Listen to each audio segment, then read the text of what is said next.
Sobe a vinheta. Viaje no tempo com Paulo Júnior e Leandro e a mim e tire do fundo do baú o seu melhor time de botão. Agora na Central 3.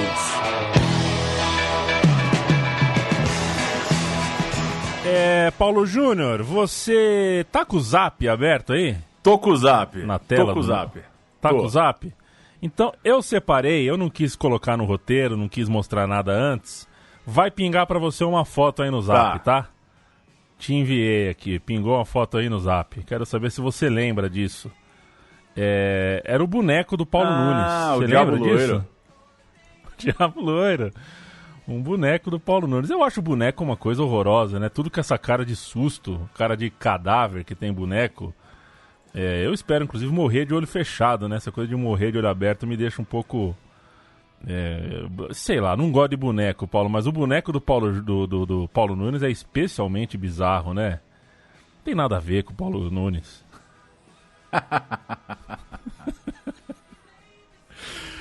Ai, o boneco do Paulo Nunes. Você tá bom, Paulo Júnior? Tudo bem, tocando. Vamos em frente. Vamos lembrar de coisa velha que a gente faz bem. Vamos tocando. Perfeito. Eu fiz a brincadeira aqui com o Paulo Júnior. Se você não lembra e quer ver, nos anos 90 rolou o boneco do Paulo Nunes. Era uma febre entre os gremistas ainda hoje, né? Hoje mais ainda, né? Hoje é item, como é que diz? Item de colecionador, né? O boneco do Paulo Júnior. Mas era um boneco horroroso. Mas dei a dica. Falaremos de Grêmio. E hoje começamos com um sobe som. Bola parada do Grêmio para a área do Ceará. Levantada, em curva. Chico manda para o escanteio, mais um escanteio. O Grêmio vai faturar agora o quarto escanteio. Quarto escanteio em 3 minutos e uma bola parada. Olha, prepara-se para fazer a cobrança. Carlos Miguel pela direita. A pressão do Grêmio é total. O Ceará joga com 10 jogadores dentro da sua área.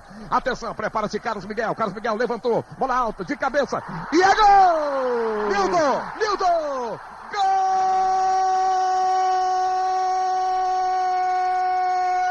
do Grêmio!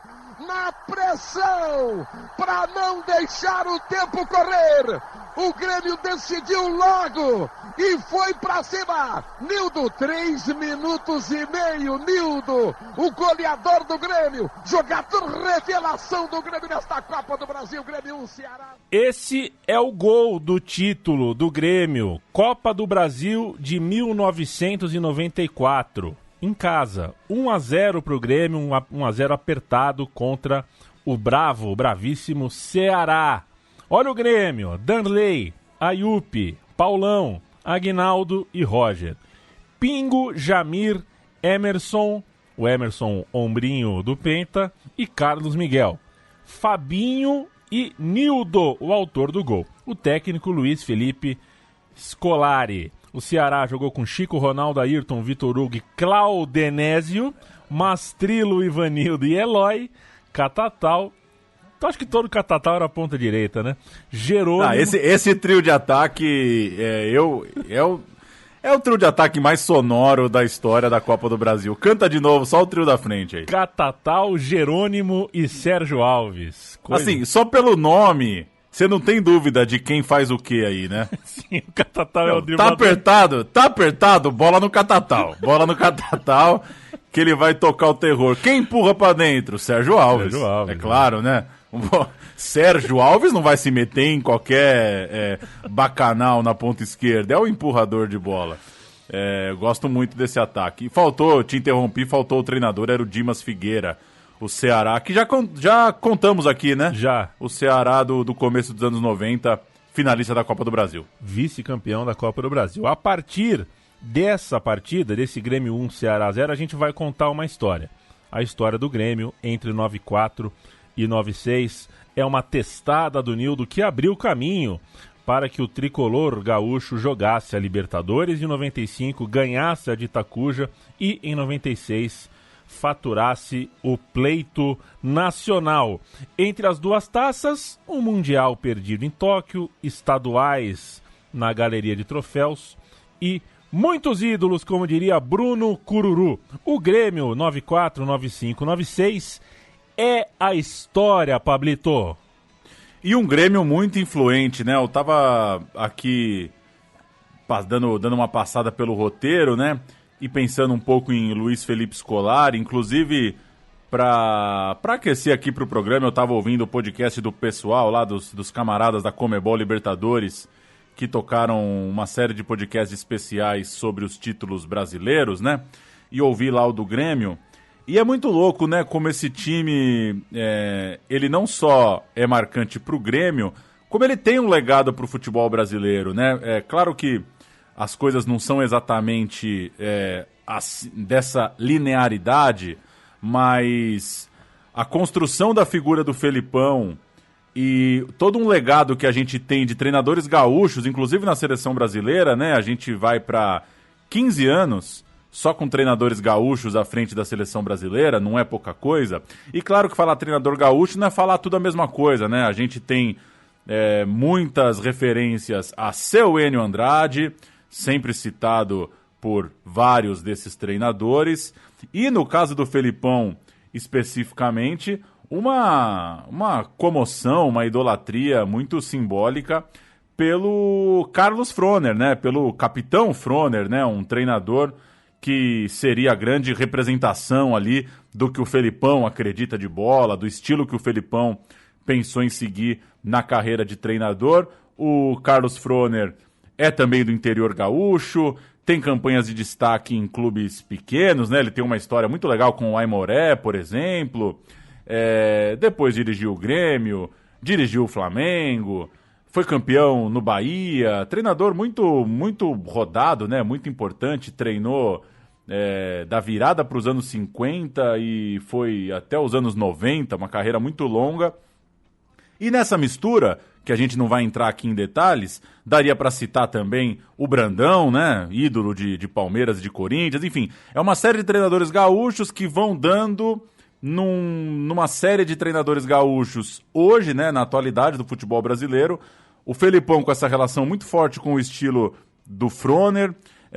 Tite, Mano, acho que já foram mais felipônicos, né? Hoje talvez são menos, né? São treinadores que passam uma estética ou uma linguagem, sei lá do que dá para chamar, já um pouco diferentes, né? Daquele futebol aguerrido e viril e daquele gás do time da casa e da imposição, que a gente vai falar muito disso durante o programa, mas acho que é importante ver esse programa também como uma marca, né? É um Felipão que vai passar muitos anos na elite, vai chegar na Europa, né? Vai chegar numa seleção europeia, num time de campeonato inglês, com esse discurso, com essa forma de ver o futebol, e é muito interessante que esse time do Grêmio de 95, com vários percalços no caminho, né, que a gente vai contar já, não é um time super planejado, as coisas também, a escalação do time vai se dando meio ali naquele ano mesmo, e o Felipão consegue ser o símbolo, né, de uma geração de técnicos aí que, com esse estilo gaúcho, uns mais, outros menos, e já admitindo aqui que falar estilo gaúcho é um tanto quanto genérico, ainda assim o Felipão é um símbolo para tudo isso, e acho que muito do programa passa por esse jeitão do Felipão. Pra gente, que a gente começa com o título da Copa do Brasil de 94, já ouviu o gol, mas vamos passar 94, vamos pular para 95, só frisar sobre 94 que o gauchão daquele ano foi um dos mais grotescos da história, né? Nossa, foram 44 rodadas, então 24 times, né? 25 times. Não, 23 times, aí você faz 22 rodadas por turno, uma loucura. Um campeonato gaúcho de março a dezembro, rasgou até o calendário da Copa do Mundo. É uma loucura você fazer um campeonato gaúcho com 44 rodadas em pontos corridos, né? O Inter foi campeão, líder disparado. O Grêmio, já campeão da Copa do Brasil, estava pensando na Libertadores, que jogaria no ano seguinte, e empurrou com a barriga o resto do estadual, né? Já não tinha muito o que fazer naquela competição. Mas é por causa desse estadual imenso que em 94 a gente tem aquela joia brasileira que o meu time de botão não pode esquecer. O dia em que o Grêmio jogou 3 vezes na mesma tarde. 14 horas, Grêmio 0, Aimoré 0. 16 horas, Grêmio 4, Santa Cruz 3. 18 horas, Grêmio 1, Brasil de Pelota 0. Nossa, se eu fosse um moleque gremista, como eu ia querer que meu pai me levasse num jogo desse, né? Ou minha mãe. Que coisa maravilhosa. Como o Grêmio não ambicionava a taça, já estava na mão do Inter, ele aceitou a ideia. Vamos matar esse calendário tudo numa tarde só. Dane-se, pra gente não muda nada. Então, em 11 de dezembro de 94, a surreal rodada tripla, com ingresso a R$3 ou 2 cartelas carimbadas, tinha que ser carimbada, do Telebingo de Natal. Que coisa maravilhosa. 34 jogadores gremistas atuaram. O Jaques, o Emerson e o Ciro foram os únicos que jogaram 2 das 3 partidas. O resto, cada um jogou uma só. Paulo Júnior, deixa eu mandar um abraço para quem nos ajudou nesse roteiro, em especial para o Maurício Brum e para a Júlia Poloni. O Maurício Brum é impressionante, né? Eu sou muito, muito fã é um enciclopédico, né? É um enciclopédico. E a Júlia também nos ajudou, são torcedores do clube. E nada melhor do que pedir ajuda. Pedir um abraço também pro Christian Reit, que me ajudou na feitura do Dito Cujo. E para não esquecer, mandar um abraço pro Serginho, né? Sergeta, Sérgio Arenilas, que sempre nos ouve. É um prazer ter você aqui conosco, viu, Sérgio? Grande abraço para ti, um abraço também pro Everton Lima, pro Alan Roque, pro Lutubajara, pro Bruno Assis, o Epitáfio Florentino, Dudu Santos, uma galera que conversou com a gente desde que a gente anunciou esta edição gremista. Para fechar, Paulo, e a gente entrar em 95, evidentemente, o podcast fica para sempre, você pode ouvir em qualquer época, mas estamos gravando na semana em que o Rodrigo Rodrigues, tão cedo, 45 anos apenas, morreu. Então fica a dedicatória, nosso abraço mais sentido a todos que gostavam dele na TV ou que gostavam dele pessoalmente, que tinham amizade, que trabalhavam junto. E a gente conhece tanta gente porque está no mesmo meio. A gente fica muito sentido, com o coração bem apertado com uma tragédia desse tamanho. Então fica a dedicatória para você, RR.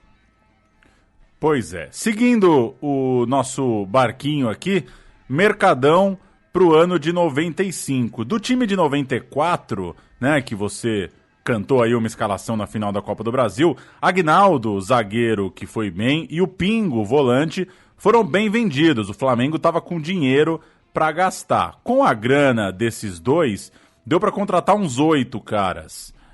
E para 95, como um todo, foram 11 contratações, nem todas óbvias do ponto de vista da aceitação. Nem todo mundo já era uma realidade, né? Tinha gente em baixa e tinha gente não necessariamente já afirmada completamente no futebol. O lateral paraguaio Arce, por exemplo, não era uma certeza. Ele era especulado no Boca e já vinha, né, jogando edições de Copa Libertadores pelo Cerro Porteño, mas ainda não era um cara que dava para dizer que o torcedor gremista tinha certeza que vingaria. O Rivarola viria um pouco mais tarde para formar essa dupla paraguaia na linha de defesa. Tinha o Magno Mocelin, que coisa, tratado como titular entre os reforços, e para comprar o Aguinaldo, o Flamengo topou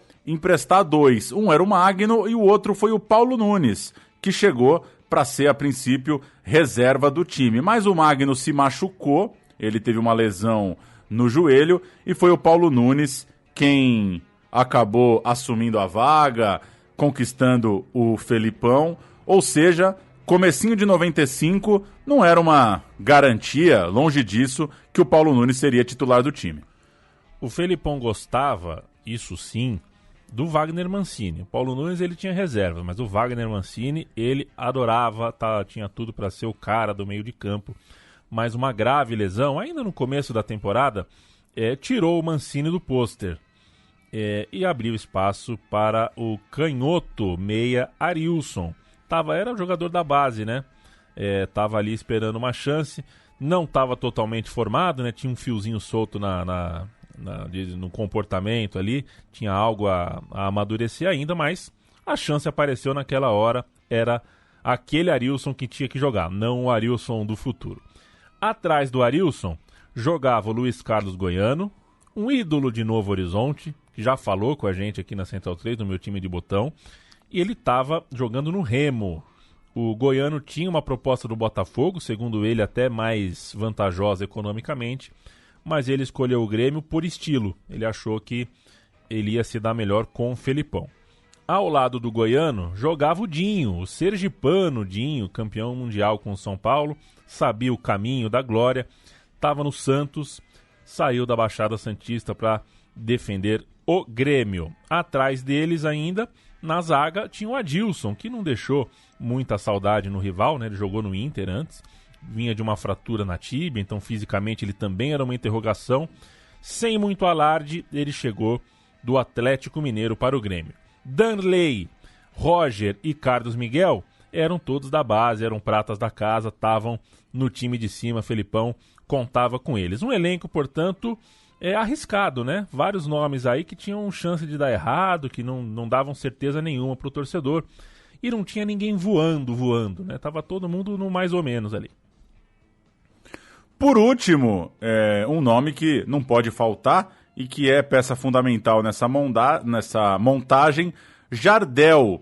O Jardel era conhecido já do Darley, que tinha tomado 3 gols dele numa Copa São Paulo, numa copinha, e deu boas referências do centroavante. Num Vasco e Grêmio, aí já nos profissionais, o Jardel de novo foi muito bem, e ele estava acertado com o 15 de Piracicaba, olha que coisa, fria. Mas o Grêmio... Pois é, o Grêmio... Quem seria o Jardel, hein, se o cara joga pelo 15 a temporada 95? O Grêmio decidiu apostar, atravessou, o Jardel usou a camisa 16 na Libertadores, já que a 9 já tinha dono, né? Era o Magno, que a gente citou, chegou para ser o 9, acabou se machucando. Então era um time com muita cara nova, era um centroavante que usou a 16 porque a 9 tinha dono, era um parceiro de ataque que era para ser reserva. Enfim, a coisa foi se encaixando e já a gente vai bater no Grêmio histórico formado por essa turma toda.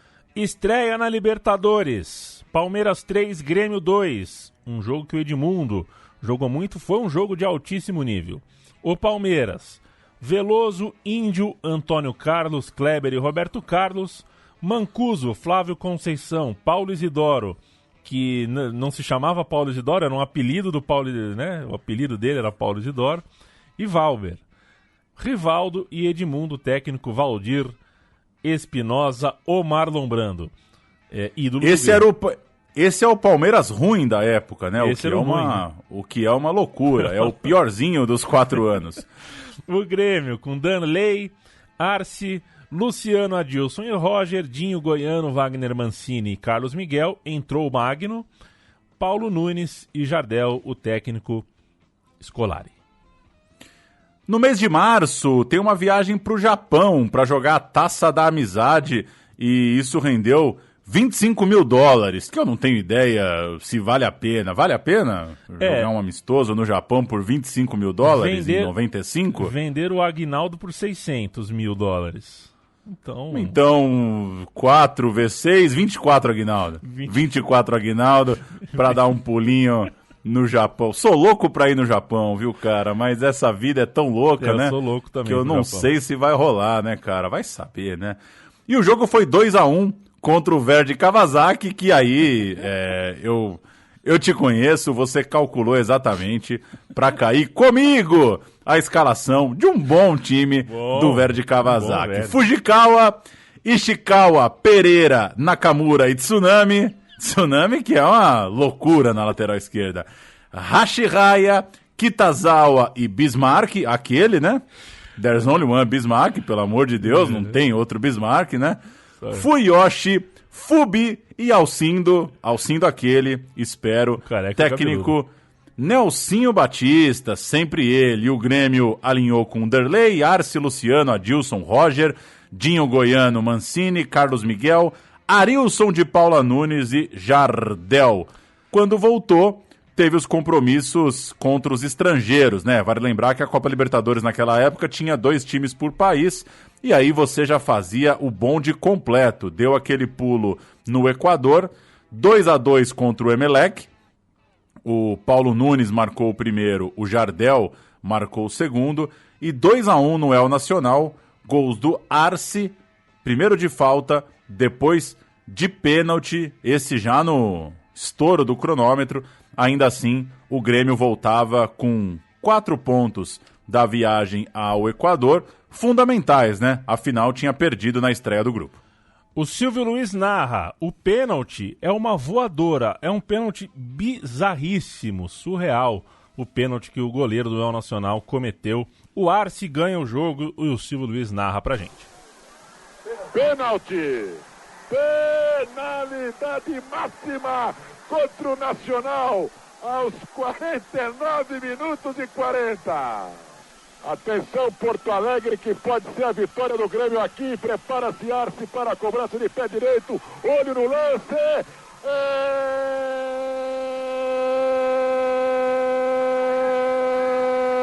do Grêmio.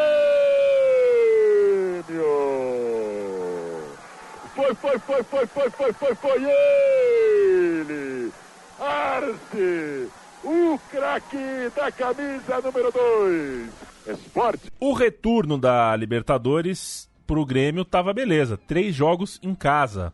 0-0 contra o Palmeiras, 4-1 no Emelec, um jogo que já garantiu a vaga, e 2-0 no El Nacional, jogo que teve gol do Jaques. Essa é uma história, né?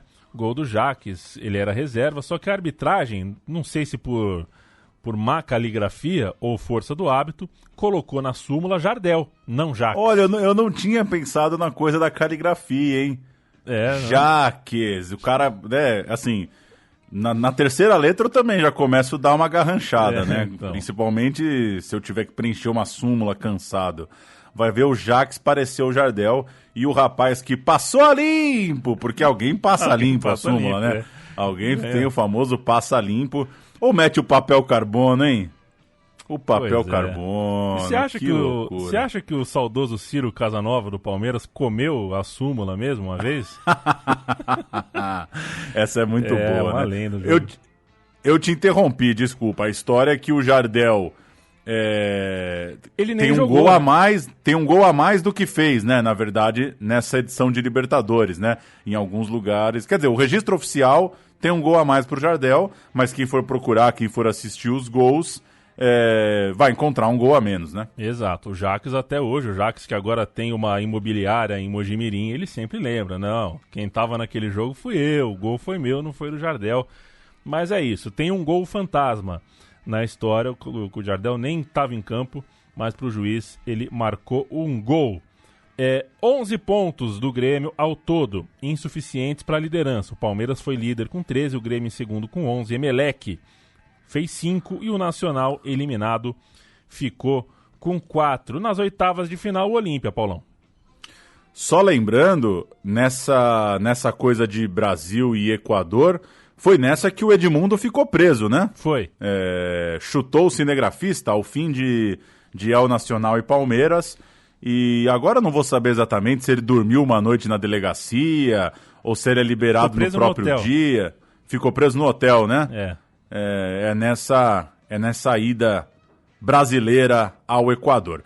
Oitavas de final, o Olímpia, um passeio sobre o time de Baez, de Sanabria, e como você citou, mais nenhum outro figurão para cantar no pique. A gente teve que citar o Sanabria, você imagina. Pois é, o corte já começa a ficar baixo. E só para registro, como você lembra bem aqui no roteiro, o Paraguai em 95 deu ao rival Inter um tal de Gamarra. Então, no rival tinha um jogador paraguaio jogando muita bola. O Grêmio fez 3-0 já no Paraguai. Dinho fez um golaço de primeira, de fora da área, pegando um rebote do escanteio. Jardel entrou meio de bola e tudo no 2-0. E quem fez o terceiro? É que o Silvio Luiz chamava o Paulo Nunes de Paulo Espiga. Aí eu meti um Paulo Espiga. Eu falei, não é possível que eu tô louco. O Paulo Nunes, o Paulo Espiga pro Silvio Luiz. Eu não lembrava dessa coisa de Paulo Espiga, hein? Eu não lembrava não, mas vou confiar em você. Vamos ouvir o gol no Paraguai? O Sim. Terceiro, o gol de uma ida pra lá de convincente, né? 3-0 na ida fora, tá bom demais. Tá pintando o terceiro gol do Grêmio, tem apenas o goleiro, atirou o gol!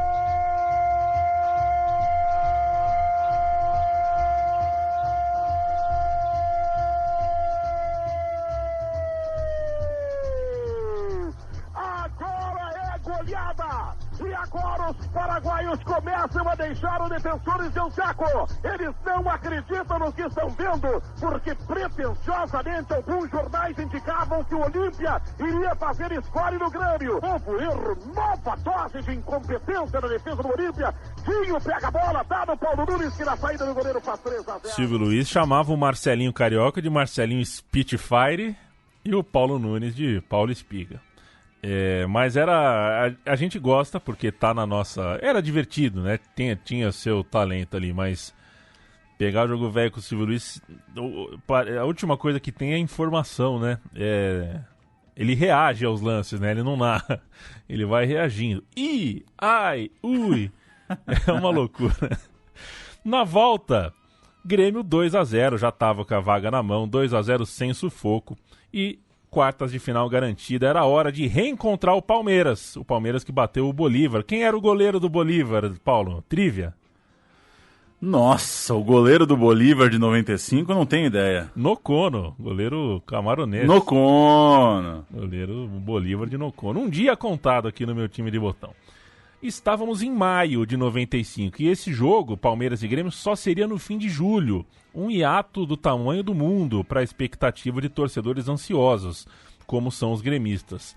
O Grêmio tinha 2 meses de loucura sem cura pela frente. O Grêmio jogou 97 vezes em 94 e 95 vezes em 95. Que loucura, né? O calendário era uma máquina de pirar moleque. Gostei dessa, hein? A torcida ficava louca, né? Ensandecida. E quem agradeceria isso era o Ajax, né? Sem chance do Grêmio chegar tinindo em toque. A temporada no Brasil era muito, muito, muito desgastante. O Grêmio de 95 ainda volta à final da Copa do Brasil, por exemplo, né? Perde aquela decisão pro Corinthians. E só para dar uma organizada no calendário, a derrota na final da Copa do Brasil é em 21 de junho. E no dia 23 de junho, o Grêmio começava uma sequência de 6 jogos em 7 dias. Que coisa, hein? Um desses jogos foi um Grenal, uma vitória por 2-0, Paulo Nunes e Jardel. Com a maratona de jogos, a torcida e o time se unem, né? Um time muito forte, um time que vai engrenando na temporada, a torcida vem junto e uma coisa simbólica é que a torcida canta o hino do clube enquanto o Corinthians comemora a Copa do Brasil no gramado do Olímpico. Apesar de perder uma Copa que o gremista já vinha se acostumando a ganhar, né? Já tinha a primeira e tinha de 94. O Grêmio era bicampeão, então, aquela época. Mesmo com a derrota no Olímpico, 1-0 pro Corinthians, gol do Marcelinho, a torcida estava no alto astral. Há quem acredite que ali nascia um ambiente muito favorável, principalmente para o Grêmio fazer o que fez pouco depois, naquele 5-0 histórico. Aquele que virou esse. A gente vai contar agora sobre o 5-0 histórico. Mandar um abraço pro Leandro Stein, né? Na nossa pesquisa aqui, quando a gente encontra um texto do Stein, a gente fica sossegado, né? Ele dissecou o 5-0 num texto para a Trivela recentemente. Tinha tudo sobre a partida lá. Muito bacana. Um abraço pro Leandraço Stein. Jogão, né? 5-0, absurdo. Fazer uns registros aqui sobre essa partida, né? Que teve um pouquinho antes, em abril, pela Copa do Brasil, um outro confronto, Grêmio contra Palmeiras, que serviu de chamariz, né, para o jogo da Libertadores. Foi um puta duelo violento, 1-1 no Rio Grande do Sul, 2-2 em São Paulo. com o Grêmio fazendo 2-0 e o Palmeiras indo buscar o 2-2, mas sendo eliminado. O Grêmio com 8 em campo, o Palmeiras com 10, o Grêmio passou heroicamente. Foi aquele jogo que deu problema com todo mundo. É técnico brigando com Gandula, quarto árbitro, assim, aconteceu de tudo naquela partida e aquele jogo minou o Valdir Espinosa, né? O Valdir Espinosa com aquela eliminação ficou meio marcado, não durou mais muito tempo e o Palmeiras chegava para a Libertadores com o Carlos Alberto Silva no seu lugar. Você se recorda desse jogo, Paulo? O jogo... Eu me recordo do clima, do clima dos jogos da Copa do Brasil terem sido muito pesados e a lembrança, claro, da troca de treinadores. Eu confesso que o que facilita diferenciar os jogos é o placar, né? O jogo é muito quando você vê um 5-0 pra lá e um 5-1 pra cá, é muito mais fácil lembrar que os jogos onde o pau comeu mesmo foram os jogos de empate na Copa do Brasil. Mas acho que uma coisa que é interessante é que exatamente a próxima linha que você colocou aqui no roteiro são 2 meses, né? Entre a definição do jogo e o jogo em si, né? A Libertadores teve um buraco ali no meio dessa temporada maluca.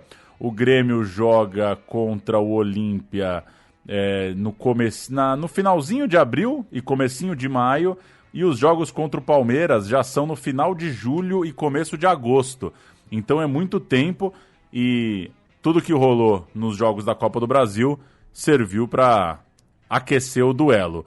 No campo, Miller e Cafu inscritos no Palmeiras, Rivarola inscrito no Grêmio. Isso porque também o Grêmio perde o zagueiro Luciano, né? O Luciano machuca. É por isso que o Rivarola tem essa importância. Um desfalque muito grande para o Palmeiras é o Edmundo, que nesse buraco da Libertadores acabou vazando. Resolveu jogar no Mengo. E se arrependeu, resolveu jogar no Corinthians. E se arrependeu, resolveu jogar no... Aí foi pra Fiorentina, se arrependeu. É uma maluquice. No campo do Olímpico, o Rivaldo tomou amarelo aos 10 e vermelho aos 17. Tava virado no giraia. O Rivaldão, sou melhor que todo mundo, joguei mais que o Owen, joguei mais que o Laudrup, joguei... Rivaldão, expulso aos 17. Foi um pisão, foi expulso justamente. Aos 26... o Dinho e o Valber trocaram cotovelada, tranco um no outro ali, trocaram sopapos, ambos expulsos. Vermelho para os dois. Na linha de fundo, eles indo pro vestiário, saindo de campo, ficaram naquele, quem que é, como é que é, tal, sei que, a culpa foi sua, tal, partiram pra porrada. O Danley saiu da meta, foi pra trás do gol também, chegou pra briga, já chegou com os refri, né? Já chegou também socando. A briga tava boa, briga justa. O Danley desequilibrou, né? O Danley chegou na crocodilagem, assim, crocodilagem. Dá pro Valber olhar a fita e falar, o Danley foi crocodilagem. Os reservas logo então chegaram, ficou 14 minutos ao todo parado. O Dinho e o Valber acabaram a noite na delegacia, foram autuados. O que o delegado fala pra 2 caras que tretam na Libertadores, né? Vai falar o quê pros caras, né? E aí? Assim, os caras não querem mais brigar na delegacia, né? Os caras são jogador de bola, pô, não são... Já deu, né? Vai fazer o quê? Assim, você pode arrebentar o cara ali, você não tira ele do outro jogo. Ali não conta, né? Suspensão, então, enfim. A parte atípica do jogo, então, foi essa. Muitos expulsos antes dos 30 minutos. O jogo ficou maluco por isso. Foi 2-0 no intervalo, né? O primeiro tempo acabou 2-0. E o técnico do Palmeiras tirou o Amaral, volante, e colocou o Alex Alves, atacante. Mesmo com 2 a menos, ele abriu o time. Foi pro ataque. E aí... foi uma das senhas para o 5-0 à noite do Jardel. Espetacular, foi a principal razão para o Grêmio conseguir converter em gols, em 5 gols, o seu desempenho. A gente vai ouvir o 5º gol do Jardel na Rádio Gaúcha e depois o Silvio Luiz, perdidinho na treta, não tá sabendo nem quem tá batendo em quem. Levantou para Jardel de cabeça, defendeu, voltou de cabeça, é gol! Gol! Do Grêmio! Grêmio. Jardel de cabeça, defendeu o goleiro. 2 cabeçadas. Quando uma não é o suficiente, Jardel tem uma segunda cabeçada. E na segunda cabeçada, Jardel marca o 3º gol. Jardel, olha, Jardel deu 4 cabeçadas para fazer 3 gols do Grêmio. 1, 2, 3, 4, 5, Grêmio 5, Palmeiras 0, 36 minutos o tempo do 5º gol de Jardel. Silvio Benfica. Competência do Jardel, porque realmente está bem posicionado e cabeceia bem. Ele cabeceou, o Sérgio fez grande defesa, aí voltou no Jardel, no coco dele, a bola foi no canto direito e entrou o Grêmio, inacreditável, 5-0 em cima do Palmeiras. Alô, Falcão. Levou vantagem, que isso, cartão nele. Vai ter que expulsar. Isso aí também não é entrada para cartão, hein? Para um cartão só, eu digo. Observe no replay se não largou o pé o Rivaldo quando ele percebeu a entrada do Rivarola. Na hora ele não firmou o pé para machucar. Poderia ter feito isso, ó. Mas ele não bota o pé, ele tira o pé, ó. Vamos ver. Eu tenho a impressão que ele vai expulsar, hein? Eu tô achando que vai sim. Eu tenho a impressão que ele vai expulsar o Rivaldo, hein? Tá tirando o cartão, vai expulsar o Rivaldo. Vai expulso. O Dinho deu uma cabeçada no Valber no meio do campo. E o Dalmo Bozano viu. Tá invadindo o campo lá. O Paulo Jorge está invadindo o campo para dizer que viu. Tá invadindo o campo com a bandeira em pé. Porque o Valber deu um soco agora também no Dinho. O Dinho tá todo ensanguentado. Olha o nariz do Dinho como é que tá. Agora ele vai consultar o Bozano aqui. Que banana, hein, Cerdeira? Que foguete que botaram em você hoje, hein, Cerdeirão? Vai expulsar lá. O cartãozinho vermelho na mão. Expulsou outro jogador do Palmeiras. Valber. Expulsou o Valber, Mário Sérgio. Mas vai expulsar o Zinho também. Tem que expulsar o Dinho também. Tem que expulsar para ficar justo o negócio. Acréscimo a dar com pau. E olha lá, Silvio, atrás do gol, Silvio. Pegaram. Dinho e Valber atrás do gol se agredindo mutuamente. Um espetáculo dantesco, Silvio. Que coisa feia, meu Deus. Olha lá o Tonhão. O Tonhão chegou. O Alex Alves chegou. Minha Nossa Senhora, trabalha, repórter! Mandar um abraço pro Gustavo Franceschini, que me ajudou também, nos ajudou aqui no roteiro e fez essa observação, né? Que o Silvio Luiz estava perdidão nessa, digamos assim, ao retratar o que estava acontecendo na treta. Quem tava brigando com quem ali, ele estava realmente confuso. Foi uma jornada confusa de Silvio Luiz, que é ex-árbitro, né? Se tivesse em campo apitando, talvez expulsasse o Danley, por exemplo, que merecia a expulsão. 5-0 pro Grêmio num jogo de ida de mata-mata contra um rival importante daquele momento de sua história. E o jogo de volta começa com o Jardel numa fase absurda, abrindo o placar logo no começo. É isso, o Grêmio faz 6-0 no agregado, num duelo contra o Palmeiras. Mas acabou sendo a noite de uma derrota muito briosa, muito honrada do Palmeiras, que de certa forma, dá pra dizer isso, claro, apagou o vexame, né? Se era pra ir embora com vergonha da própria torcida, conseguiu reverter isso e por muito pouco ainda não dá uma alegria improvável pro torcedor no Parque Antártica. O Palmeiras consegue chegar num 5-1 e teve muito perto de uma recuperação. O Paulo Nunes chegou a dizer isso, né? Se tivesse mais 5 minutos de jogo, o Grêmio teria tomado o 6º. Ele chega a dizer, no fim das contas, é muito maluco pensar que, por muito pouco, um time que é considerado copeiro, com estilo Felipão, com muita força, por muito pouco não toma uma virada de 5-0, mas revi esse jogo tem pouco tempo, viu? Tem pouco tempo que eu revi, e o que o Grêmio jogou na partida de ida foi muita coisa mesmo.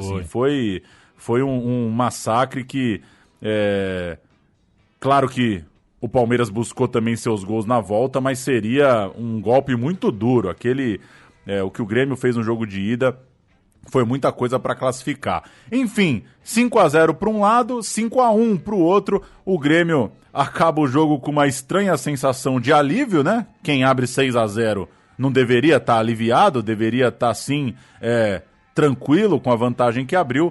mas no fim o jogo fugiu um pouco de controle, ainda assim deu Grêmio, se classificou, mas com muita coisa para debater, né? Eu suspeito, Leandro e a mim, que o Felipão não gosta de classificar com uma derrota de 1-5. Eu acho que ele entrou no vestiário puto da vida, e aí, quem sabe também não é esse susto que ajudou o time a se concentrar mais para a sequência da Libertadores. Falando em sequência, a sequência teve o Emelec de novo no caminho, semifinal. Um costume equatoriano naquela Libertadores era jogar de dia, jogar meio-dia, aproveitar o calor, e tava um calor do cacete no estádio Modelo, além do gramado ruim, aquela coisa de ambiente no hotel, busão apedrejado, teve um pouquinho de tudo ali de jogo copeiro na semifinal, mas o Grêmio voltou feliz porque acabou 0-0. E antes da partida de volta, entre a ida e a volta, tivemos uma final de campeonato estadual. Era dia dos pais e foi dia de Grêmio campeão estadual. O Grêmio ganhou por 2-1 do Inter no Olímpico. Eu canto o Grêmio, você canta o Inter.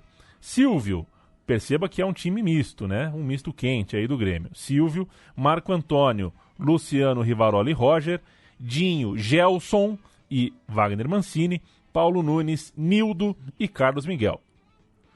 O Inter de Goicocheia, Marcão, Argel, Jonilson, César Prats, Márcio, Marcelo, Nando, Loyola, Leandro e Zé Alcino. Entraram Wagner e Caico.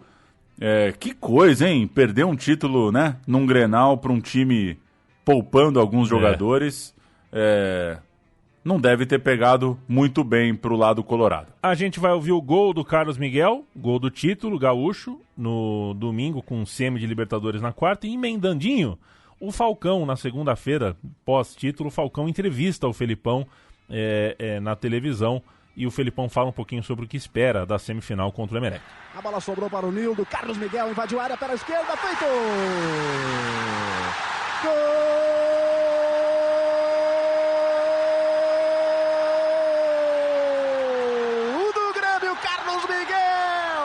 O Grêmio foi à luta, Internacional empatou, Carlos Miguel recebeu do Nildo, dentro da área do Internacional, com a perna canhota mandou para a rede. Grêmio na frente mais uma vez no Grenal decisivo do Campeonato Gaúcho de 1995.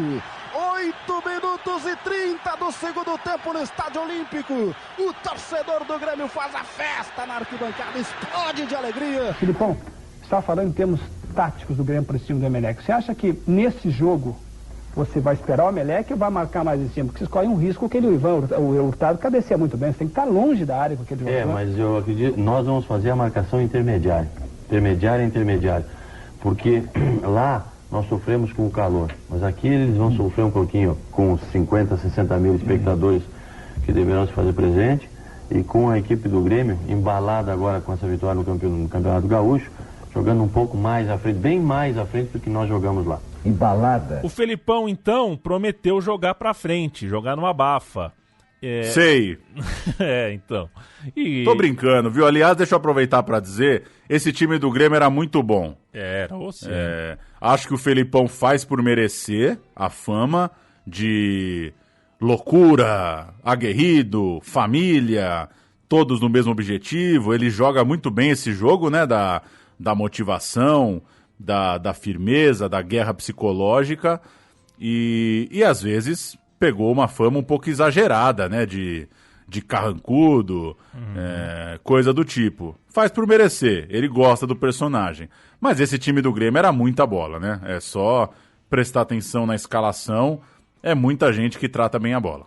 E o Grêmio de fato jogou no abafa, jogou pra frente e classificou tranquilo. No primeiro tempo ainda o Tricolor matou o jogo, jogou com a faixa de campeão estadual no peito e categoricamente venceu o Emelec por 2-0. O Emelec tinha, para quem não lembra, um meia. Edu Manga. O Emelec de Edu Manga, além de uns figurões da seleção equatoriana, né? O Espinosa era um goleiro bem presepeiro, baixinho, era um cover do Higuita, assim, mas piorado o Espinosa. E o capitão Capurro, que a gente viu em algumas Copas Américas, vários jogos do Equador tinham o Capurro. e o centroavantão Hurtado, que o Felipão, inclusive o Falcão citou na pergunta para o Felipão. Uma grande campanha do Emelec, um dia a gente conta essa história também, mas o Grêmio deu totó no segundo tempo e a gente ouve o primeiro gol do jogo, o gol do Paulo Nunes. Ficou para Dinho vai virar o jogo, agora para Paulo Nunes, que jogada para o Jardel, preparou, dominou, a drible, Paulo Nunes vai marcar, atirou, golaço do Grêmio! Jogada sensacional. Jardel parou, deu para o Paulo Nunes uma cacetada indefensável. A 29 minutos e 45 segundos. Grêmio 1, Emelec 0. Golaço de Paulo Nunes, Antônio Carlos Macedo. Uma jogada sensacional a começar pela virada de jogo do Dinho, lançando para o Paulo Nunes. Chega a final, então, da Libertadores contra o Nacional, o clube de Medellín, que tinha passado pelo River Plate com gol de falta do Higuita, inclusive, era a grande figura da companhia. Um time que era muito forte, mas que também... Mas não, né? Que tinha esse elemento, né? Que carregava uma coisa ali recente. Tinha sido protagonista recentemente de uma Libertadores de histórias suspeitas, envolvendo arbitragem, envolvendo 89, política. Né? Plata ou plomo. Isso, 89. Uma história que acompanha boa parte dos jogadores colombianos dessa geração. E era um time 100% colombiano. Time do Higuita, time do Serna, time do Ángel, time do Aristizábal, que depois viria a jogar muita bola aqui no Brasil. Eles decidiriam em casa. Então, o Felipão estava convencido de tentar matar o confronto no primeiro jogo, tentar matar em Porto Alegre, para não levar, né? Não ir tão pressionado para o jogo dificílimo lá na Colômbia. Era um Grêmio, então, muito agressivo, e quando conseguiu abrir o placar, já na parte final do primeiro tempo, já podia estar ganhando com certa folga. Criou no primeiro tempo, teve volume no primeiro tempo e foi premiado achando 2 gols antes do intervalo. O Grêmio fez 1-0 aos 36, fez 2-0 aos 43. A gente ouve com Luciano do Vale e El Bolacha, 2-0 Grêmio, primeiro tempo da final da Libertadores. Chegava lá também o Miguel, o Arilson demorou muito, agora ganhou, apertou, ganhou, cruzou, olha o Jardel, a bola vai entrar, vai entrar, vai entrar!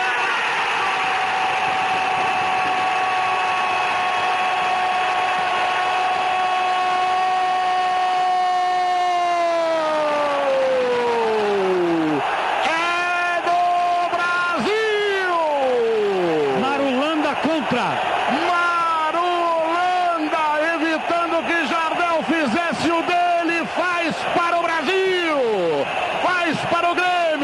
Olha o desespero, ela lá dentro. 1 para o Grêmio, 0 para o Nacional. A justiça tardou, mas não falhou. Dindo, vamos ver, bateu pro gol, Higuita no gol.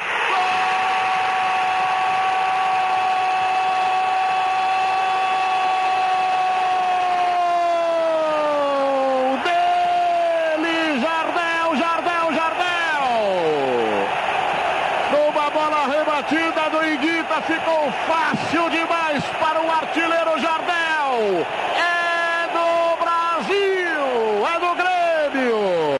E Bolacha, sai gol do Grêmio, ele grita é gol do Brasil, do Brasil. Eu sou bolachista, sou Luciano do Valista juramentado, mas muito brasileiro, né? Eu acho que dos ufanismos, dos ufanistas, ele é o único ufanismo que eu meio que banco, assim. Eu acho que o Luciano do Vale pode. Luciano do Vale eu posso... Cara, eu acho assim...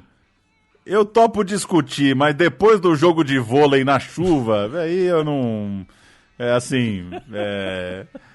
Não tem muito o que falar, né? Não tem muito o que falar. O cara bancou um vôleizão na chuva, velho. No Maraca. É loucura demais, No segundo tempo, o Paulo Nunes fez 3-0. Ali já tava o Christian Reit, o Maurício Brum, a Júlia Poloni, o Flávio Bandeira, o historiador Peninha, do qual não gosto.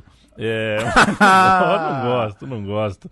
Mas tava todo mundo dando cambalhotas pela cidade. Mas o Nacional de Medellín diminuiu no fim e o 3-1 deixava a taça estava perto, mas não tanto, né? Aquele 3-1 mudou a dinâmica e o confronto ficou em aberto. Eu detesto essa expressão, mas coloquei no roteiro, né? Não existe em aberto, né? Mas há quem diga que não existe em aberto porque não existe em fechado. Só que isso não é uma regra, né, cara? Tem várias merda que você fala que não tem o contraponto, o contrário. Vamos de em aberto. Vamos de em aberto para Medellín. Aliás, antes de você cantar, antes da gente cantar as escalações, ouvindo esse podcast da Libertadores, tem o Arce participa do programa e ele narra a bronca que o elenco do Grêmio tomou ao fim do jogo, porque estava comemorando no vestiário. A galera estava comemorando a vitória no vestiário do Olímpico, e o Felipão foi um dos últimos a entrar, entrou louco da vida. Ele falou, vocês estão brincando que vocês estão comemorando depois de ter tomado esse gol. O Felipão não se conformava que pela bola que o Grêmio tinha jogado e pela chance que o Grêmio tinha de matar a final, tinha terminado com um 3-1. Ficou pé da vida e justo, né? Você tem a chance de fazer um 3-0 na ida, tomar o 3-1, dar aquele gostinho. Alô, Sport Recife, Enilton, lembra? É mais ou menos isso, né? O 3-1 na ida Bala, pode mudar tudo. O Carlinhos Bala fez o gol e falou. Esse foi o gol do título, ainda na saída do Morumbi ali. Finalíssima, finaleira. Medellín, como diria Galvão Bueno. Atlético Nacional de Medellín. Higuita, Santa, Marulanda, Foronda e Mosqueira. Serna, o Carniça Serna, Gutierrez, Arango e Alexis Garcia. Ángel e Aristizábal, o técnico Juan José Peláez. O Grêmio jogou com Danley, Arce, Rivarola, Dilson, Roger, Dinho, Goiano, Arilson, Carlos, Miguel, Paulo Nunes e Jardel. O time da memória, o time do pôster. É o time. Se vier um cara agora entrar aqui em casa, pôr uma arma na minha cabeça e falar, canta um Grêmio, ou eu te mato. É isso.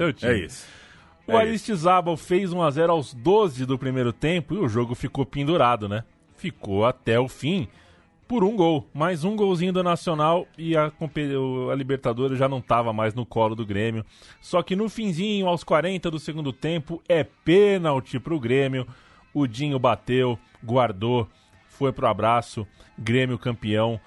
Mas que loucura, passou 70 e tantos minutos pendurado por um golzinho. Teríamos disputa em pênaltis se saísse mais um gol. O juiz...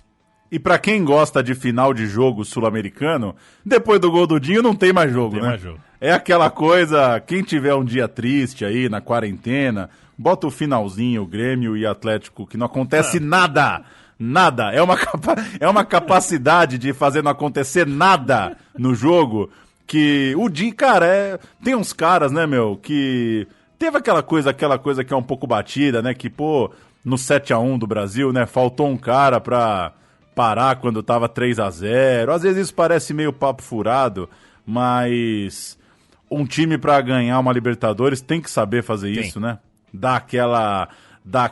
Criar aquele deserto no jogo, né? Alongar minutos pra que não aconteça nada. É isso, vamos para o apito final do árbitro. O árbitro que, pelo amor de Deus, né? Você não joga uma final de Libertadores. O juiz se chama Salvatore Imperatore.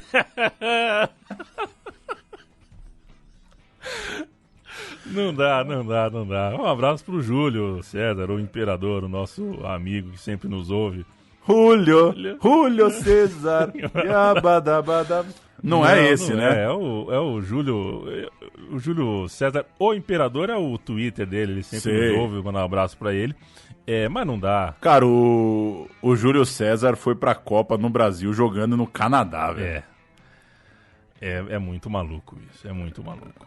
Mas... E no Playboy Pompeia, né? Lembra dessa? Sim. Ele tava jogando um society, né? Sim.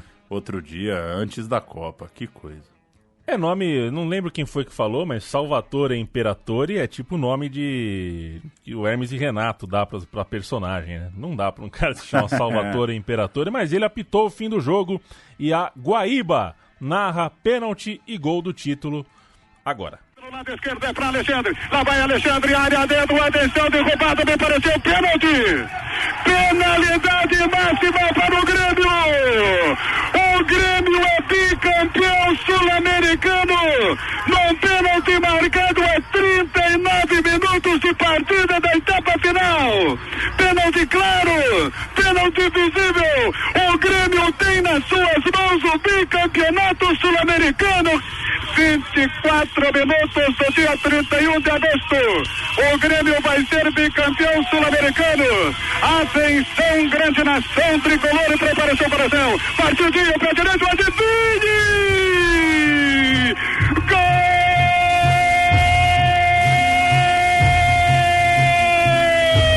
Gol do Grêmio! O Grêmio é bicampeão sul-americano de futebol. Tinha uma cobrança de pênalti a 40 minutos e meio da etapa final. Toca do Paulo, fazer umas trivias aqui, umas casquinhas de banana da história desse Grêmio campeão. O Adilson Rivalola a gente já citou, né? É a dupla que tá no quadro, que tá na memória de 1 a 11, mas fazer a lembrança justa. O Leonardo foi dupla na primeira fase, como ele se machucou. O Luciano, né? Falei Leonardo, né? Luciano Leonardo. Se machucou.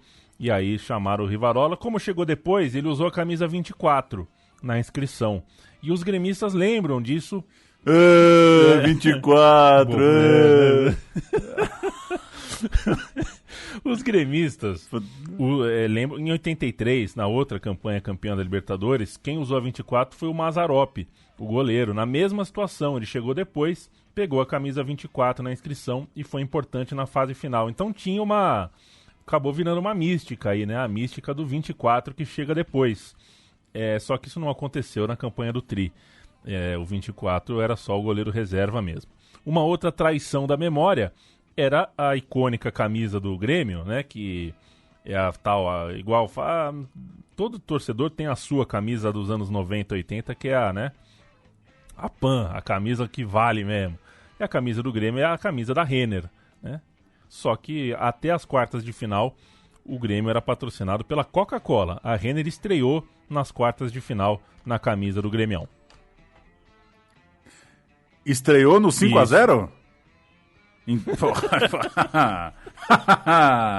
Você acha que virou a firma? Você acha que valeu a pena esse patrocínio aí? Que isso? Bem.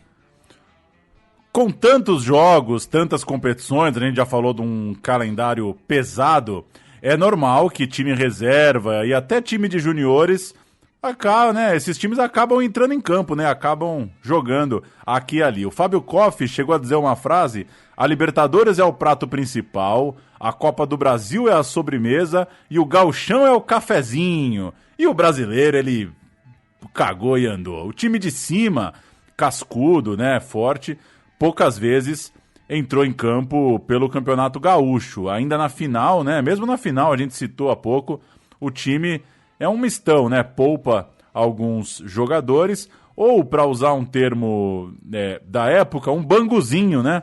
Uma expressão que pegou no Grêmio. Tem também, aqui no São Paulo, né? Falou-se muito do expressinho, tem o banguzinho para se referir ao segundo quadro, ao time de baixo, né? Ao time meio misto, meio reserva. Quem ganha Libertadores, não sei se você sabe, Paulo, fica habilitado para jogar o Mundial de Clubes em Tóquio, no Japão, numa manhã qualquer de dia de semana, no qual a gente pode faltar na escola, segundo as regras universais.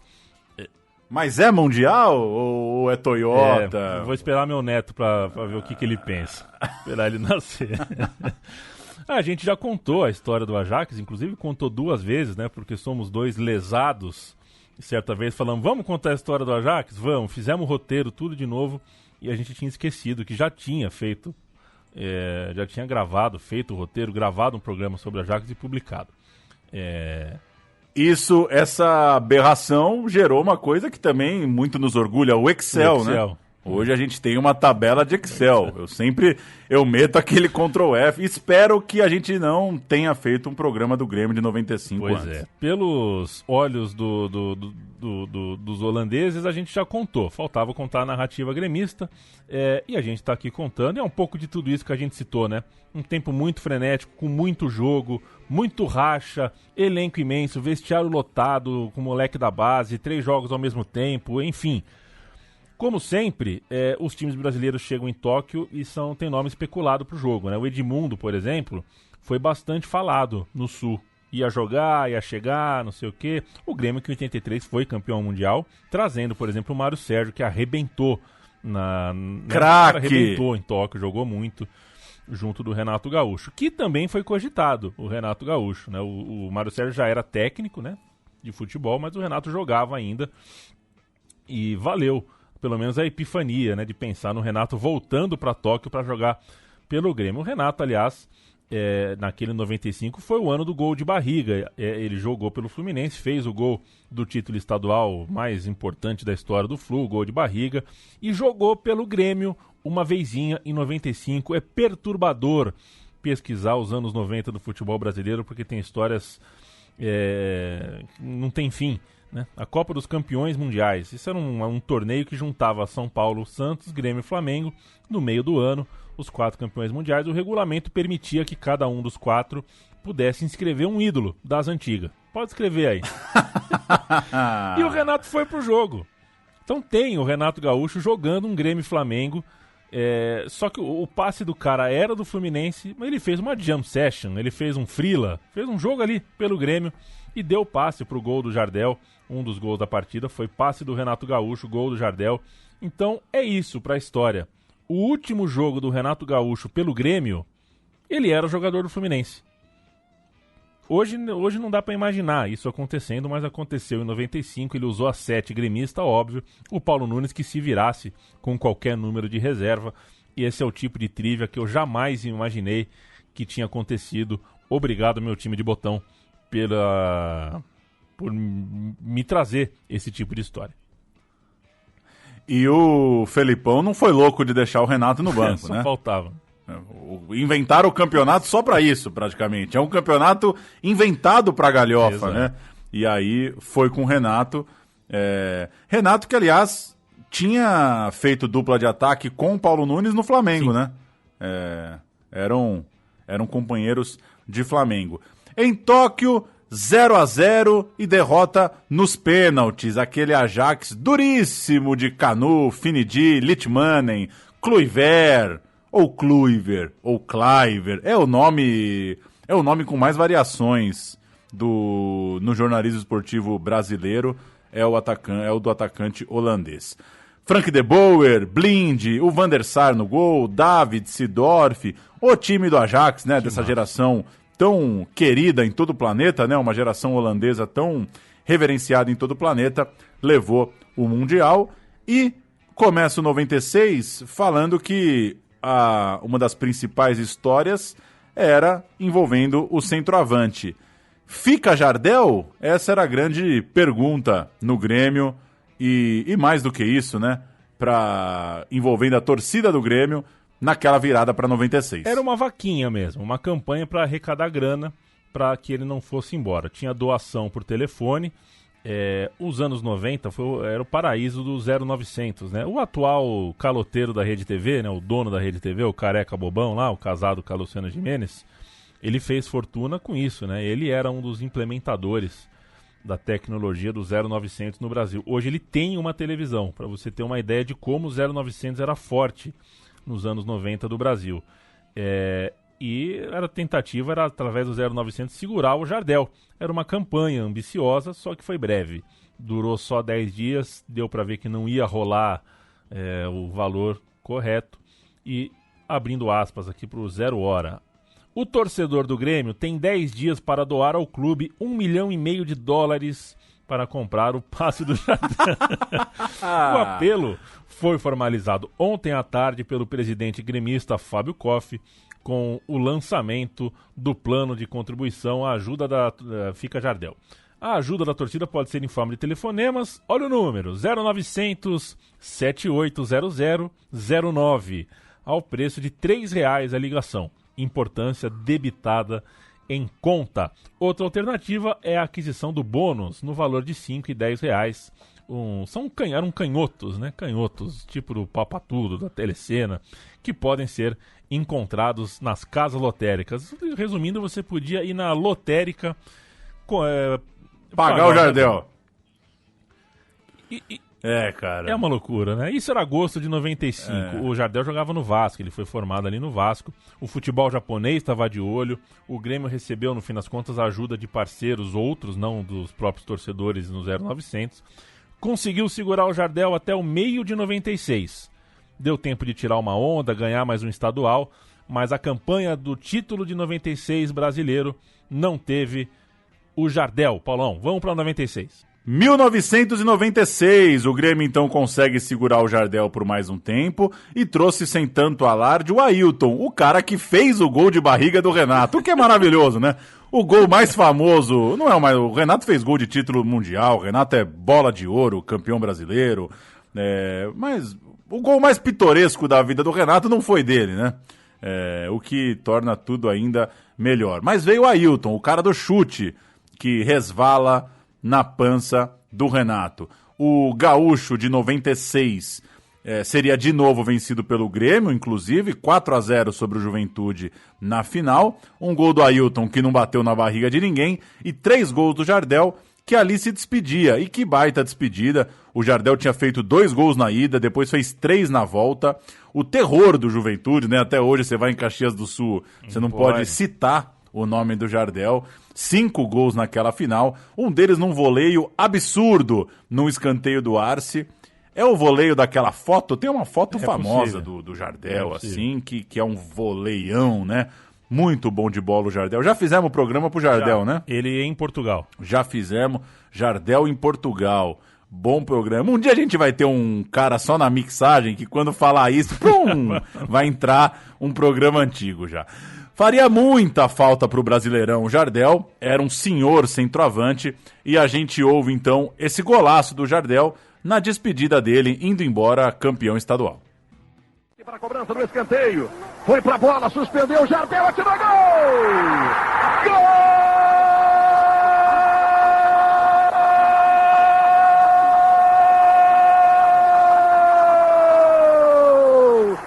Jardel marca um gol antológico.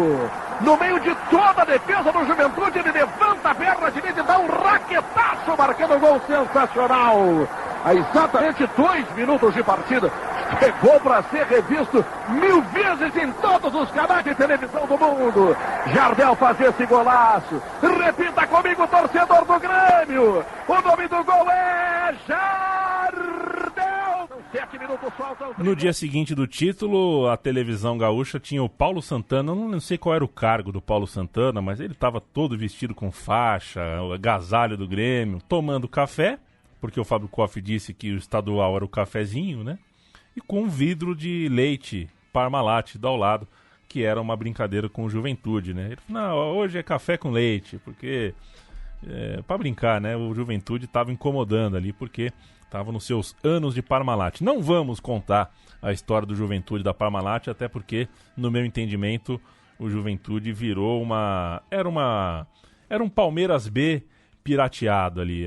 Não acho bonita a história do Juventude Parmalat, não, embora tenha conseguido grandes coisas em campo.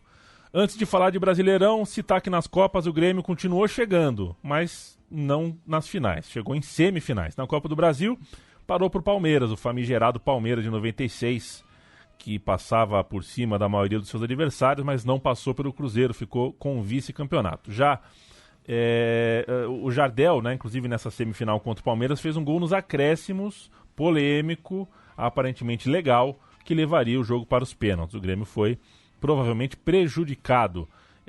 Tem uma imagem não concluída, enfim, aquela coisa, né? A gente é acostumado hoje com 20 câmeras, é mais fácil, né? Não dá para ver direito a posição. E o pênalti do Júnior Baiano contra a Noruega, hein? Aquilo foi muito louco, né? Aquilo foi muito louco. Aquilo é um sinal dos tempos. Foi o bug do milênio do futebol. Cara, naquele dia, quando pinta a imagem, eu assinaria a favor do VAR. Eu assino, na hora, assim. Eu tava em choque que depois ficou claro que foi pênalti. Não é possível. As câmeras são mais espertas que a gente. Aí, hoje não assinaria. Na Libertadores, após bater o Botafogo e o Corinthians nas oitavas e nas quartas, o Grêmio começou já na segunda fase, né, por ser o atual campeão. Na semi ele fez 1-0 no América de Cali, na ida. Depois fez 1-0 na Colômbia na volta, mas tomou uma virada doloridíssima. 3-1 para o América de Cali. Que derrota dura, né? E o América de Cali foi para a final. A zaga falhou feio no segundo gol. O Danley saiu mal no terceiro gol da eliminação. Então não teve tri da Libertadores. Veio, isso sim, em abril, em Kobe, no Japão, a Recopa. O Grêmio Independente gastaram combustível, podiam ter jogado aqui do lado, podiam ter jogado em Criciúma, podiam ter jogado em Montevidéu, mas não, foram para Kobe, no Japão, jogar a Recopa. Grêmio 4, Independiente de Mondragón e Burruchaga 1. O Grêmio ganha a Recopa.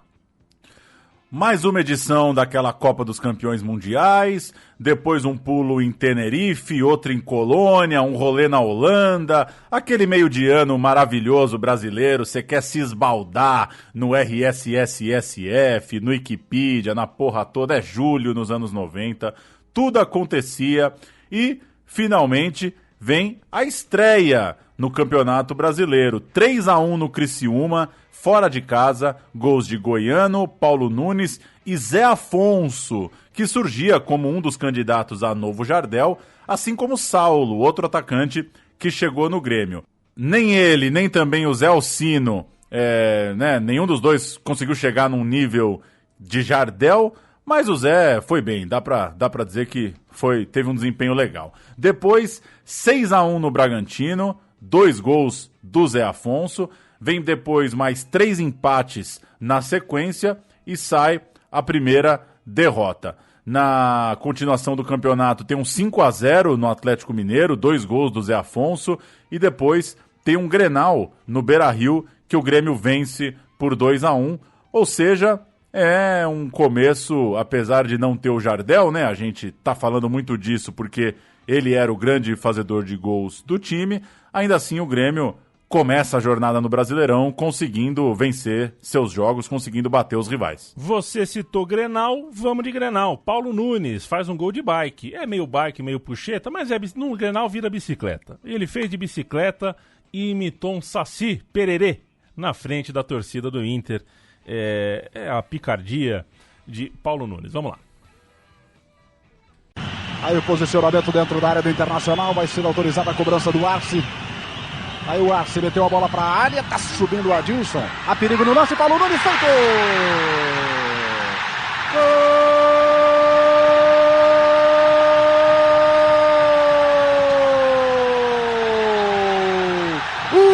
Golaço do Paulo Nunes! 5 minutos do primeiro tempo. Na cobrança do escanteio, Paulo Nunes de bicicleta mandou a bola para a rede. Vale a pena conferir no replay. O Grêmio chega a ser líder do campeonato, faltando 5 rodadas para o fim da primeira fase. Era bem importante para o critério do mata-mata, só que ele perdeu os últimos 3 e perdeu 4 dos últimos 5. E aí despencou para 6º lugar. Na última rodada, perdeu para o Goiás em casa, 3-1. E tem um fato curioso aí, né? A torcida tava puta, vaiando, achando que o time embicou para baixo. Só que o Inter, que pegava no mesmo horário o rebaixado Bragantino, só precisava ganhar para se classificar, dependia só de si. Mas estava perdendo, estava conseguindo se complicar sozinho, estava perdendo para o Bragantino. E o placar eletrônico do Olímpico exibiu a frase: torcedor gremista, 2 pontos, eles estão fora. Era uma tentativa do placar falar para a torcida se acalmar. Não precisa vaiar, não precisa de apupo. Eles estão ficando para fora, vamos comemorar. E tinha um motivo para isso, né? O Inter se classificaria mesmo com derrota, contanto que o Grêmio vencesse o Goiás.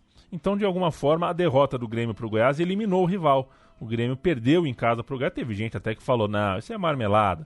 O Grêmio não perderia para o Goiás, tal. mas foi o que aconteceu. O Grêmio perde para o Goiás passa de fase e o Inter é eliminado. O Grêmio em sexto pegaria o Palmeiras nas quartas de final e decidiria, fazia primeiro jogo no Rio Grande do Sul, decidiria no Morumbi. E que coisa, né? Quantos Palmeiras e Grêmio em mata-mata, né? Já era o terceiro ou quarto aí em poucos anos. E vingaria-se o Grêmio da eliminação de 96, em abril, lá pela Copa do Brasil, meses antes. Foi 3-1 na ida, Emerson, Zé Afonso e Goiano para o Grêmio. 1-0 Palmeiras na volta, gol do Elivelton. E se a gente falou agora há pouco do gol do Jardel, né, que foi anulado e polêmico, teve também nas quartas de final um gol polêmico reclamado agora pelos palmeirenses. Gol do Fernando Diniz, seria o do 2-0, mas a arbitragem anulou. Fernando Diniz, ele mesmo, né? Ele mesmo. There's only one, Fernando Diniz. Foi uma fase de quartas de final do cão. O primeiro, o segundo, o terceiro e o quarto foram eliminados.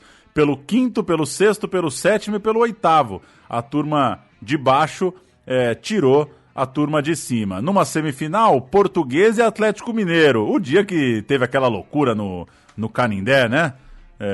Não é isso?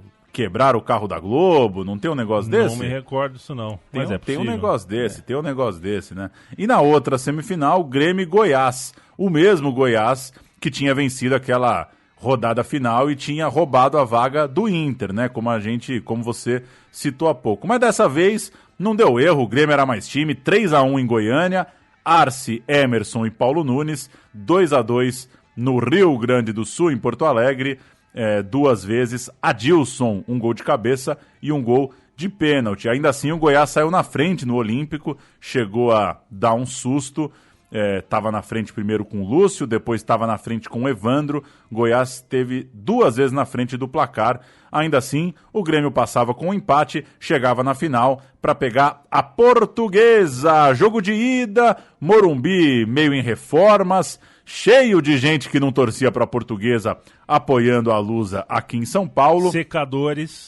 Secadores e 2-0 para a Portuguesa, um golaço do Galo numa cobrança de falta e no segundo tempo um gol de Rodrigo Fabre. O que a gente vai ouvir? Fabre. Todo mundo puto da vida, né? Felipão puto, Fábio Koff puto, Dinho puto, todo mundo louco do Grêmio. Certeza mesmo é que os 2-0 deram uma folguinha para a Portuguesa. Aos gremistas resta pensar em como vencer por 2 de diferença no domingo. Nós vamos ter que já a partir de agora já começar a ganhar o jogo lá. Esse primeiro tempo eu acho que o árbitro errou muito para um lado só. Eu espero que domingo ele também erre do mesmo jeito. Agora para o outro lado. O que será que o presidente Fábio Koff está querendo dizer, hein? É isso, o Grêmio então perde o jogo, mas já cria um clima para o jogo da volta, né? Até por saber, por desconfiar que o árbitro seria o Márcio Rezende de Freitas, como foi, né? Quem apitou o jogo no Olímpico foi o Márcio Rezende, que no ano anterior, em 95, ele foi o nome da final, né? Porque ele errou muito na final entre Botafogo e Santos. E como prêmio da CBF foi apitar outra final. Que coisa, né? O Márcio Rezende de Freitas, então, impressionado pelo Grêmio, que saiu do Morumbi achando que foi prejudicado. O Grêmio, Danley, Arce, Rivarola, Mauro Galvão e Roger. Dinho, Luiz Carlos, Goiano, Emerson e Carlos Miguel, Paulo Nunes e Zé Alcino, o técnico Scolari. A Portuguesa, no último jogo daquele Brasileirão, Klemer, Valmir, Emerson, César e Carlos Roberto, depois Flávio Guarujá, ele mesmo, Hollywood Capitão, Galo, Zé Roberto e Caio, Alex Alves e Rodrigo Fabre, depois entrou também o Tico, o técnico era o Candinho, que é primo de quem mesmo? Do Candinho? Nelson Piquet. Do Nelson Piquet, Zé Cândido Sotomayor, é isso, né? Isso, exatamente. Que loucura, Candinho. Candinho que foi bem na seleção, hein? Foi Aquele bem, dia foi que ele bem, pegou o Fubá, ele juntou os 2 times lá e deu um totó. Foi bem o Candinho. E o Carlos Roberto não era o Roberto Carlos, né? A gente não falou errado. Tinha o lateral Roberto Carlos e tinha o Carlos Roberto. E o Flávio Guarujá, se não me engano, ele não era primo do Rivaldo? Não tinha isso? Aí você foi longe. É alguma coisa assim. 3 minutos de jogo no Olímpico, escanteio pela direita, a bola sobra, é gol de Paulo Nunes. Gol, torcedor do Brasil, autorizado, partiu o Arte na boca da área, passa, corta a zaga, botou, ficou pela meia direita, jogou na frente Zé Alcino, ficou para Paulo Nunes, a perigo, apontou a vitória de Pires!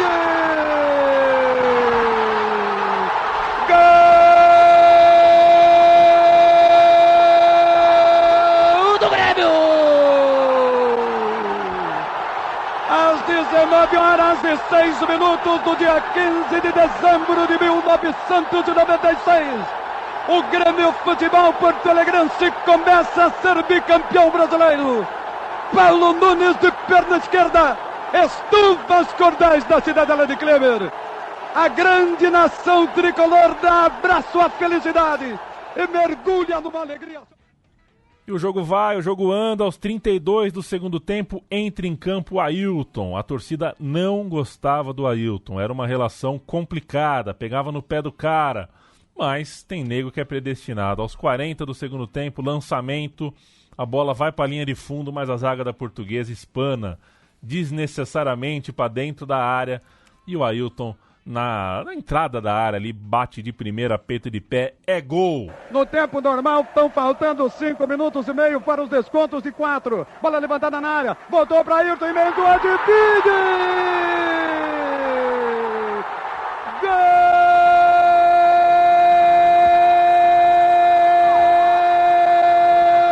Gol do Grêmio!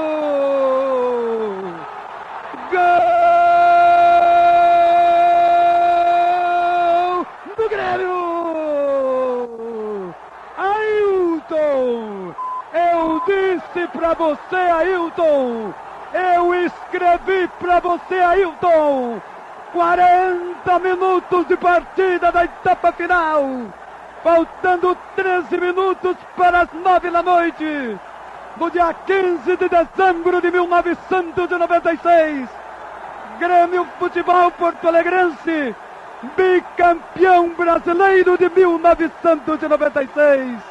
O meu povo tricolor, a grande nação tricolor, mergulha no mundo da alegria. Tá aí, então, esse Grêmio, né, que hoje já tem 3 conquistas de Libertadores, né? Uma nos anos 80, uma nos anos 90 e essa recente no comando de Renato Portaluppi, e campeão brasileiro nesse ano de 96, firmando aquela fase maravilhosa do clube, né? Como é bom torcer para um time em que sempre dá um jeito de estar nos grandes jogos com muita força, né? Para a Portuguesa, por outro lado, um jogo que não só foi dramático, como é a memória obrigatória para o torcedor da Lusa, né?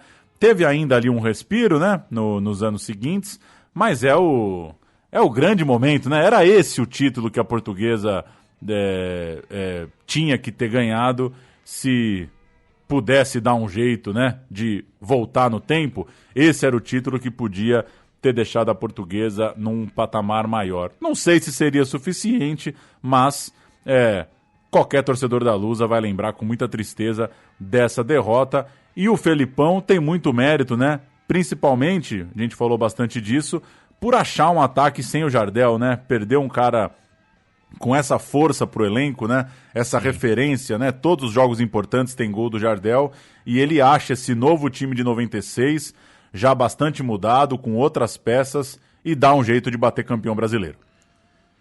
É isso. Tem a história que o Ailton entra com o Dinho pedindo, né? O Dinho fala pro banco de reserva, tira eu e põe o Ailton. Tô cansado, não sei atacar, pode tirar eu. Aí acontece que o Ailton entra e faz o golaço do título, pegou bem na veia mesmo, e o Grêmio... E eu desafio você que nos ouve a nos dizer, tem mais alguém com esse paradoxo, como o Grêmio, que tem mais título continental do que nacional? Não sei se tem, talvez o Nottingham Forest, sei lá, não sei quantos ingleses tem, sei lá, mas é louco, né? Um time que tem mais títulos do continente do que o título nacional. É muito louco. Evidentemente, não estou contando a Copa do Brasil. Claro. A Liga, né? O Campeonato Brasileiro. A Liga. Lembro, tem 2 ligas, tem 2 campeonatos brasileiros e 3 Libertadores. Liga, a gente tá sendo generoso, né? Não dá pra chamar esses negócios de liga. mas é só para diferenciar da Copa. Um elenco complicado, bagunceiro, embruteceu o Felipão um pouco mais, porque era complicado de segurar ali uma galera ali difícil, rebelde, mas que acabou com um título, um triênio vencedor, coisas grandes e também, além das coisas grandes como Libertadores e Brasileiro, também conseguiu o tal do cafezinho, né? 2 títulos estaduais, um Grêmio que forjou o imaginário de muita gente. Depois disso, o Grêmio foi finalista da Copa do Brasil em 97, mas aí já era um time em franca mudança de face, né? O Felipão foi pro Japão, o Paulo Nunes saiu, a estrutura, a espinha dorsal daquele time de 94, 95, 96 se desfez, e o Grêmio, até depois de conseguir a Copa do Brasil de 2001, entrou numa fase muito diferente, uma fase que não forjou o imaginário de muita gente. Mas é isso. Entre idas e vindas, o Grêmio voltou a ter um time icônico, histórico, que é o time atual, né? O time dos últimos 3, 4 anos, aí, que um dia será contado também no meu time de botão, quando eu e Paulo Júnior já estivermos aposentados, e este programa será apresentado por João Coelho, o filho do PVC, que é muito parceiro nosso, está sempre nos ouvindo, e para quem manda um abraço saudoso. Tá certo ou tá errado, Pauleta? Rivarola ou Kahneman? Kahneman? Ah, por favor, essa foi pegadinha. Foi pegadinha. Você sabia que eu joguei aí no Twitter do meu time de botão Arce ou Cafu? E a briga foi boa, hein? Foi boa, né? A briga foi boa, cara. Eu achei que ia dar mais Cafu. Eu não sei se é um recorte geracional. Eu sou fãzaço do Arce, mas eu tenho dificuldade em responder essa. O Cafu jogou muita bola também, né? Por clubes. Tirando a longevidade da seleção, jogou muita bola em muito lugar, né? Mas é uma disputa boa. Eu gosto muito desse Grêmio aí, viu? De 95. Gostei também desse Grêmio recente do Renato, principalmente pela forma com que ganhou a Libertadores lá na Argentina, né? Fez um jogo muito bonito, né? Fez um jogo, para quem gosta de bola, muito, muito legal de se lembrar. Interessante ver que um time tão marcado por essa geração do Felipão conseguiu dar um jeito de criar um time tão diferente para ganhar a Libertadores de novo. A gente volta em breve com mais uma história. Foi um grande prazer estar com você, Paulo, com você que nos ouve, você amigo, amiga da Central 3. Continue mandando dicas, mandando críticas, mandando sugestões e corrigindo algum lapso, alguma história, complementando alguma coisa aqui. Vou sempre lembrar, isso aqui não é uma aula sobre futebol, é uma conversa sobre histórias do futebol. E é sempre um prazer contar história e ouvir história. Valeu, Paulão, até a semana. Valeu, e tá na dúvida se já teve um programa? É só ir no navegador e jogar Meu Time de Botão, Middlesbrough. Aí se não aparecer nada é que não teve. E se aparecer, é só clicar central3.com.br. Não aceitamos propostas. Eu sou time Central 3 até o fim. Valeu, Leandro Amin. Valeu. Ele estava até tranquilo quando estava 2-0. E só uma coisa que eu ia te corrigir, mas aí ficou tarde. Que eu tava na dúvida aqui pensando, agora eu abri. O gol é do Enilton mesmo, do Sport. Eu falei o Enilton, aí você falou gol do Carlinhos Bala. O gol é do Enilton.